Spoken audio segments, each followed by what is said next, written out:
జగిత్యాల జిల్లా గొల్లపల్లి మండలం చిల్వకోడూరు వద్ద జరిగిన రోడ్డు ప్రమాదంలో అయితే మహిళా ఎస్ఐతో పాటు వాహనదారుడు అయితే మృతి చెందడం జరిగింది. బాడీస్ని అయితే జగిత్యాల ప్రభుత్వ ఆసుపత్రికి అయితే తీసుకురావడం జరిగింది. పోస్ట్ మార్టం నిమిత్తం అయితే ఇక్కడికైతే తీసుకురావడం జరిగింది. వీరి బంధువుల రోదనలు అయితే మిన్నంటాయి.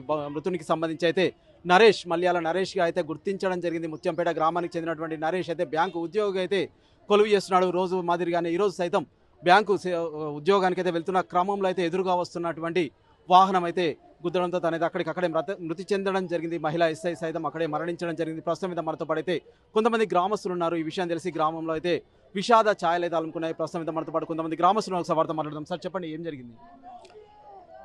ముత్తంపేట గ్రామానికి చెందిన మల్యాల నరేష్ రోజు మాదిరిగానే లక్షట్పేటలో బ్యాంకు ఉద్యోగం నిమిత్తం మోటార్ సైకిల్పై వెళ్తుండగా చిల్వకూడు గ్రామ సమీపంలో మరి ఎస్ఐ శ్వేత గారి యొక్క కారు అతి జాగ్రత్తగా అతి వేగంగా వచ్చి మరి మోటార్ సైకిల్ టక్కర్ ఇవ్వగా తను అక్కడికక్కడికే చనిపోయిండు. మరి దళిత కుటుంబానికి చెందినటువంటి నరేష్ చాలా బీదస్తులు. వారి కుటుంబానికి కూడా ప్రభుత్వం ఆర్థికంగా ఆదుకొని వారింట్లో కూడా ఒకరికి ఉద్యోగం ఇవ్వాలి. ఉద్యోగస్తుడు చనిపోయిండు కాబట్టి దళిత కుటుంబానికి చెందిన వారికి ఉద్యోగం ఇవ్వడం ధర్మంగా భావించి మరి ప్రభుత్వం ఆర్థికంగా ఆదుకోవాలి. వాళ్ళ ఇంట్లో కుటుంబ సభ్యులకు ఒకరికి ఉద్యోగం ఇవ్వాలని చెప్పని ఈ సందర్భంగా డిమాండ్ చేస్తున్నాం. ఓకే, అంటే ఎంతమంది అండి ఇప్పుడు నరేష్కి సంబంధించి అయితే కుటుంబ సభ్యులు ఎంతమంది ఉన్నారు? అంటే అన్నదమ్ములు ఎంతమంది ఉన్నారు? అంటే ఏం చెప్తారు? ఒక అన్న ఉన్నాడు, తల్లి ఇప్పుడు షుగర్ పేషెంట్, పాపం ఆమె బాగా దీనవస్థలో ఉంది. తండ్రి నర్సయ్య ఇప్పుడు ఇక్కడనే ఉన్నాడు. వారిని పూర్తి స్థాయిలో ఆదుకోవాలని చెప్పి అందరం అంటున్నాం. ఓకే, అంటే రోజు అయితే బ్యాంకుకి ఎలా వెళ్తాడు? వెహికల్ మీద వెళ్తుంటాడు, అంతేకాకుండా ప్రస్తుతం అయితే ఏం చెప్తారు? ఇంకా ఎప్పుడు మోటార్ సైకిల్ పైన వెళ్తుంటాడు. బీద కుటుంబం, మొన్ననే ఆయనకు జాబ్ వచ్చింది. ఈ సందర్భంలో ఇట్లాంటి ప్రమాదం జరగడం చాలా దారుణంగా. మా గ్రామంలో మరి దళితుల నుంచి వెళ్ళి ఒకే ఒక్కడు ఉద్యోగం సంపాదించాడు. మా ఊర్లో ఆయన ఒక వేల్పుగా అంటే ఆయనను ఒక గుర్తింపు పొందిన ప్రత్యేకమైన వ్యక్తిగా చూస్తాం. అట్లాంటిది దారుణం జరగడం నిజంగా విచారకరం. ఓకే, అంటే ఎన్ని సంవత్సరాలు ఉంటాయి? వివాహం అయిందండి? వివాహం ఎంగేజ్మెంట్ అయింది. 28 years ఉంటాయి.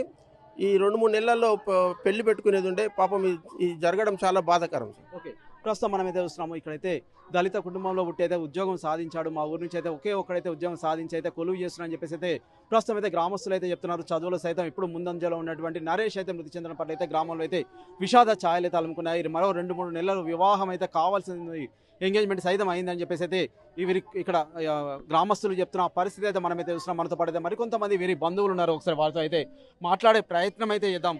అమ్మ, ఎట్లా ఉండేవాడు నరేష్? అంటే ఏమైందమ్మా? కొడుక ఏమైంది అన్నది మాకు తెలియదయ్యా. రోజు డ్యూటీకి పోతాడు వస్తాడు, అక్కడ ఏమైంది అన్నది మాకు తెలియదు. రోజు వెళ్తాడు బండి విన్ని. తల్లికి సాత కాదు, నాన్న గడిపించాడు. ఒక అన్నగాడు ఉన్నాడు, అన్నగాడికి పెళ్లి లేదు, ఆయనకు పెళ్లి లేదు. పిల్లలు ప్రేమించుకొని 2 సంవత్సరాలు అవుతుంది. ఆ పిల్లలే ఎత్తమని మేమందరం అనుకున్నాము. నా తండ్రి ఏమైపోయిండో మాకు తెలియదు. ఎప్పుడు తెలిసిందమ్మా మీకు? అయితే నాకు 10కి ఫోన్ చేస్తే నేను వచ్చిన ఇడికి, నేను డైరెక్ట్ ఇడికి వచ్చిన. ఏమైంది ఎట్లా అయింది అన్నది నాకు తెలియదు. అంటే మీరు మరి ఏమనుకుంటున్నారు? ఏం కావాలనుకుంటున్నారు? అంటే ఏం కావాలంటే మీరు న్యాయం చేయాలి. నా అన్నగారికి తండ్రి, తల్లి బతుకుతో సత్తుదో తెలియదు. నా తండ్రి, నా కొడుకు మీద ఆధారపడ బతుకుతుంది తల్లి. నరేష్ పై ఆధారపడైతే వారి కుటుంబం అయితే జీవిస్తుంది. ఖచ్చితంగా ప్రభుత్వాలు అయితే నరేష్ కుటుంబాన్ని ఆదుకోవాలని అయితే వారి కుటుంబ సభ్యులు కావచ్చు, అంతేకాకుండా గ్రామస్తులు చెప్తున్న పరిస్థితి అయితే మనమైతే ప్రభుత్వ ఆసుపత్రి దగ్గర అయితే చూడవచ్చు. తనైతే రెగ్యులర్గా అయితే తన 2-wheeler మీద అయితే వాహనంపై అయితే తనైతే బ్యాంక్ ఉద్యోగానికి అయితే వెళ్తుంటాడు. అదే క్రమంలో ఈరోజు సైతం ఉదయం అయితే వెళ్ళడం జరిగింది. వెళ్తున్న క్రమంలో ఎదురుగా వస్తున్నటువంటి కార్ అయితే అతి వేగంగా వచ్చి ఢీ కొట్టడం వల్లే మా బాబు అయితే చనిపోయాడు. చాలా తలతో పాటు ఛాతికి అయితే బలమైన గాయాలు తాగడం వల్ల అయితే తనైతే అక్కడికక్కడే చనిపోవడం జరిగింది. ఇదే రోడ్డు ప్రమాదంలో ఎస్ఐ శ్వేత సైతం మరణించడం జరిగింది. ఎస్ఐ శ్వేత జగిత్యాలలో DCRBలో అయితే ప్రస్తుతం పోలీస్ శాఖలో అయితే ఉద్యోగం చేస్తున్నారు. గతంలో సైతం అక్కడక్కడ ఎస్ఐగా విధులు నిర్వర్తించిన పరిస్థితి సైతం మనమైతే చూడొచ్చు. బాధిత కుటుంబాన్ని అయితే ఆదుకోవాలని అయితే వీరి కుటుంబ సభ్యులతో పాటు గ్రామస్తులు చెప్తున్న పరిస్థితి అయితే మనమైతే జగిత్యాల ఏరియా ఆసుపత్రి దగ్గర అయితే చూడొచ్చు. Over to studio. మరిన్ని వీడియోస్ కోసం ఛానల్ ని సబ్స్క్రైబ్ చేయండి. లేటెస్ట్ అప్డేట్స్ కోసం వాట్సాప్ ఛానల్ ని ఫాలో అవ్వండి. ఆ లింక్ డిస్క్రిప్షన్ లో ఉంది.